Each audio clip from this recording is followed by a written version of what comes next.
இயேசு அழைக்கிறார், இயேசு அழைக்கிறார். ஆவலாய் உன்னை தம் கரங்கள் நீட்டி இயேசு அழைக்கிறார், இயேசு அழைக்கிறார். இப்பொழுதும் டாக்டர் டிஜிஎஸ் தினகரன் அவர்கள் வழங்கிய வல்லமை நிறைந்த இறைவார்த்தைகளின் ஒரு பகுதியினை உங்கள் ஆசீர்வாதத்திற்காக வழங்குகிறோம். கேட்டு ஆசீர்வாதம் பெறுங்கள். இன்றும் கூட நம்முடைய தியானத்திற்கு நாம் எடுத்துக்கொண்ட வேத வசனம் 2 தீமோத்தேயு 2:13. நாம் உண்மை இல்லாதவர்களாய் இருந்தாலும் அவர் உண்மை உள்ளவராய் இருக்கிறார். அவர் தம்மை தாம் மறுதலிக்க மாட்டார். இன்றும் கூட வேறொரு காரியத்தை நாம் தியானிக்க போகிறோம், அவருடைய உண்மையை பற்றி. எபிரேயர் 10:23 இப்படி சொல்கிறது. வாசிக்க கேட்போமா? எபிரேயர் 10:23. அல்லாமலும் நம்முடைய நம்பிக்கையை அறிக்கையிடுகிறதில் அசைவில்லாமல் உறுதியாயிருக்க கடவும் வாக்குத்தத்தம் பண்ணினவர் உண்மை உள்ளவராய் இருக்கிறாரே. வாக்குத்தத்தம் பண்ணினவர் உண்மை உள்ளவர், அவர் வார்த்தையில் உண்மை உள்ளவர். ஆகவே நாம் என்ன செய்வோம்? அவருடைய வாக்குத்தத்தத்தில் உள்ள நம்முடைய நம்பிக்கை அறிக்கை இடுகிறதில் அசைவில்லாமல் உறுதியாயிருக்க கடவுள். அவருடைய வாக்குத்தத்தத்தின் உண்மையை அறிக்கை செய்வதில் நாம் அசையாமல் உறுதியாயிருக்க கடவுள்.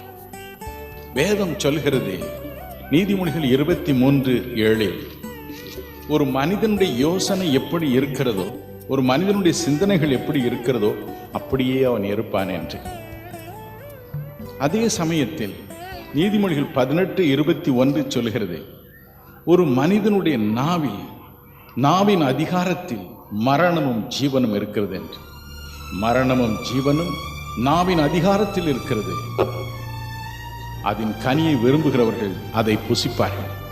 என் அன்புக்குரியவர்களே, இன்றும் கூட அவருடைய உண்மையை, அவருடைய வாக்கு தத்தத்தின் உண்மையை அறிக்கை இடுவதில், அதில் உள்ள நம்பிக்கையை அறிக்கை செய்வதில் நாம் உறுதியாயிருப்போம், அசையாமல் இருப்போம். அதுவே நமக்கு வெற்றியின் ரகசியம். வேறொரு காரியத்தை குறித்தும் நமக்கு நம்பிக்கை உண்டு. எனக்கு அன்பானவர்களே, ஆசீர்வாதங்களை பற்றி எபிரேயர் 6:11-12 வாசிக்க கேட்போமா? நீங்கள் அசதியாயிராமல் வாக்குத்தத்தமான ஆசீர்வாதங்களை விசுவாசத்தினாலும் நீடிய பொறுமையினாலும் சுதந்திரித்துக் கொள்கிறவர்களை பின்பற்றுவர்களாய் இருந்து உங்களுக்கு நம்பிக்கையின் பூரண நிச்சயம் உண்டாகும்படி நீங்கள் யாவரும் முடிவு பரியந்தம் அப்படியே ஜாக்கிரதையை காண்பிக்க வேண்டும் என்று ஆசையாயிருக்கிறோம். வாக்குத்தத்தமான ஆசீர்வாதங்களை பெற்றுக்கொள்ள நம்பிக்கை. தேவன் ஆசீர்வாதங்களை நமக்கு வாக்கு பண்ணியிருக்கிறார், அதை எனக்கு தருவார் என்று நாம் உறுதியாய் அறிக்கையிடுவோம்.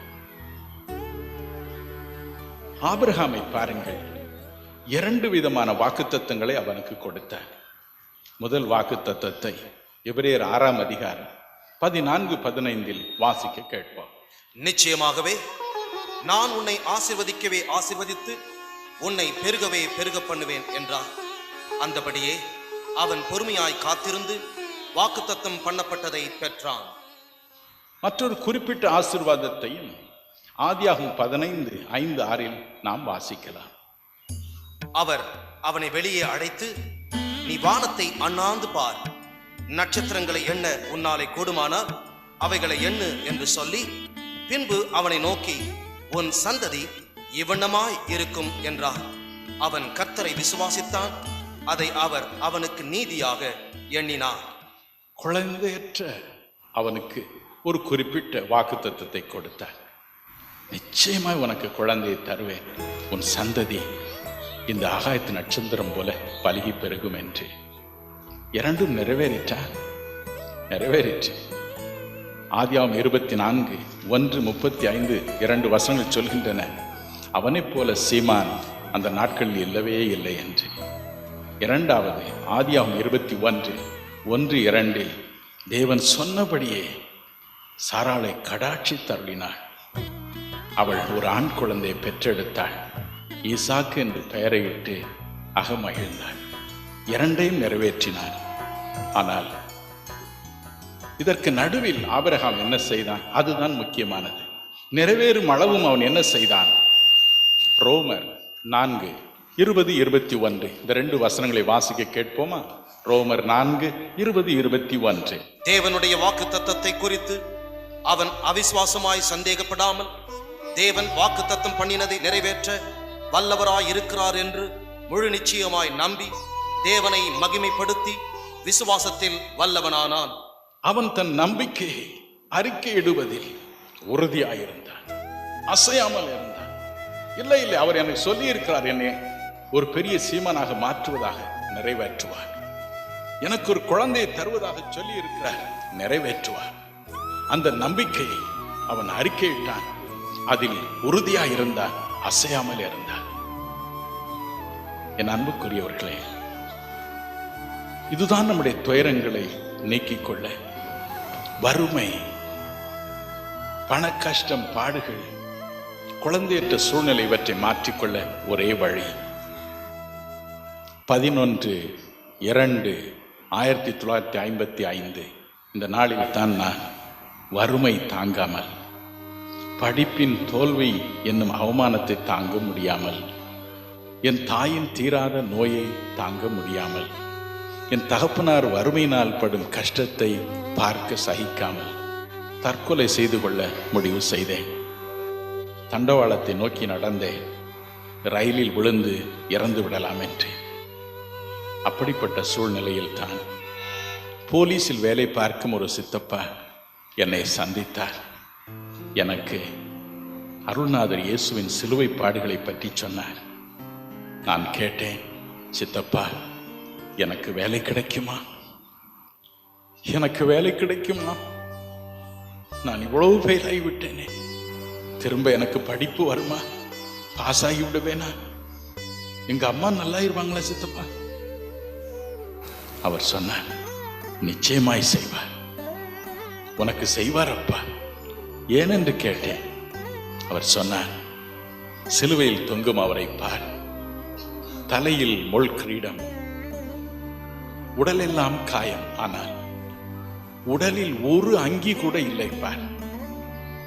மத்தேயு 27:35 சொல்கிறது, அவருடைய அங்கியை, உடையை கூட போர்ச்சேவகரை எடுத்து தங்களுக்குள்ளே சீட்டு போட்டு பறித்து விட்டார்கள். லூக்கா 8:3 சொல்கிறது, அவரால் சுகமடைந்த சில பெண்கள் தான் அவருக்கு உணவளித்தார்கள். லூக்கா 9:58 சொல்கிறது, அவருக்கு தலை சாய்க்க கூட ஒரு இடம் இல்லை, வீடு என்று இல்லை. அப்படி வறுமையில் உழந்தாரப்பா. 2 கொரிந்தியர் 8:9 சொல்கிறது, அவர் மிகுந்த ஐஸ்வர்யம் உள்ளவராக பரலோகத்தில் இருந்தாலும் தம்முடைய தரித்திரத்தினாலே நாம் ஐஸ்வர்யவான்களாக மாறும்படிக்கு அவர் மிகுந்த தரித்திரராக இந்த உலகில் இறங்கி வந்தாரே, உனக்கு உதவி செய்ய மாட்டாரா என்று சொன்னார். நான் சொன்னேன், சித்தப்பா, நான் என்ன செய்யட்டும்? வீட்டிற்கு திரும்பி போ, உடைய பாதத்தில் விழுந்து, ஆண்டவரே, என் உள்ளத்தை எனக்கு காட்டும் என்று சொல். உன் பாவங்களை, குறைகளை காண்பிப்பார். என்னை உடைய இரத்தத்தினால் கழுவும், என்னை ஏற்றுக்கொள்ளும், உடைந்து என் வாழ்க்கையை எடுத்துக்கொள்ளும், மாறாக என்னை ஆசீர்வதியும் என்று கதறி உன்னை ஆசீர்வதிப்பார் என்று சொன்னார். அப்படியே சென்றேன்.